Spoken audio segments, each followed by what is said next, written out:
Kalau ada satu hal yang bisa aku sebutkan sebagai syarat untuk jadi seorang pemimpin adalah hadir. Kalau kamu mau jadi seorang pemimpin, lupain dulu semua teori yang ada di buku. Praktekin ini aja dulu. Hadir buat orang yang kamu pimpin. John Maxwell, salah satu penulis dan contoh terbaik level dunia di bidang kepemimpinan berkata, orang gak akan peduli kamu tahu seberapa banyak sampai mereka tahu seberapa banyak kamu peduli. Beliau juga yang ngajarin 5 level kepemimpinan, di mana dasarnya adalah pengaruh. Dalam pengajaran itu disebutkan juga, level tertinggi dari seorang pemimpin adalah memproduksi pemimpin yang lain yang bisa memproduksi pemimpin yang lain lagi. Berat? Pastinya. Tapi itu semua dimulai dengan kamu memberi contoh dan mereka melihat. Lalu kamu lakukan bersama-sama dengan mereka. Lalu kamu memberi kesempatan mereka melakukannya sendiri dan kamu yang melihat. Hingga akhirnya mereka bisa melakukannya tanpa kamu harus ada di sana. Butuh waktu, energi, dan mental yang besar untuk mencapai level 5 dalam kepemimpinan. Tapi modal utamanya adalah hati. Karena hati itu juga yang akan memampukan kamu untuk hadir buat mereka. Karena hanya dengan demikian, kamu akan melihat potensi mereka, bicara dengan mereka, dan tahu apa kebutuhan mereka. Lalu, kamu bukakan peluang, kesempatan, ruang untuk mereka bertumbuh, dan kamu mencari solusi atas kebutuhan mereka. Percayalah, akan ada konflik.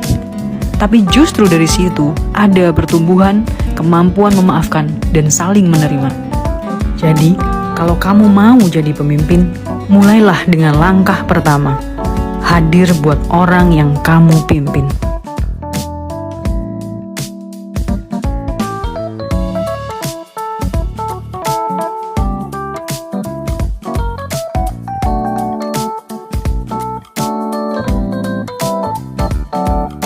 Kalau ada hal kedua yang bisa saya jadikan syarat menjadi pemimpin itu adalah mendengar. Setelah hadir buat orang yang kita pimpin, kita perlu menyediakan telinga dan hati untuk mendengar. Karena hanya dengan mendengar, kita bisa tahu isi hati mereka dan memberi solusi yang tepat sasaran. Kepemimpinan adalah pengaruh. Jadi, untuk mempengaruhi orang lain, kamu harus mendengar. Dan gak hanya itu aja. Kepemimpinan juga berarti membawa sekelompok orang kepada tujuan tertentu. Jika orang-orang di dalamnya nggak merasakan kalau mereka didengar, ya mereka nggak akan sadar kalau keberadaan mereka itu penting. Mendengarnya juga bukan terutama untuk menjawab ya, tapi untuk memahami, mencoba memakai sepatu mereka. Dan nggak hanya bicara urusan pekerjaan atau komunitas, tapi tanyakan juga masalah mereka, kondisi mereka. Saya pribadi menerapkan kepemimpinan yang melayani. Dalam prakteknya, saya gunakan teknik tarik ulur.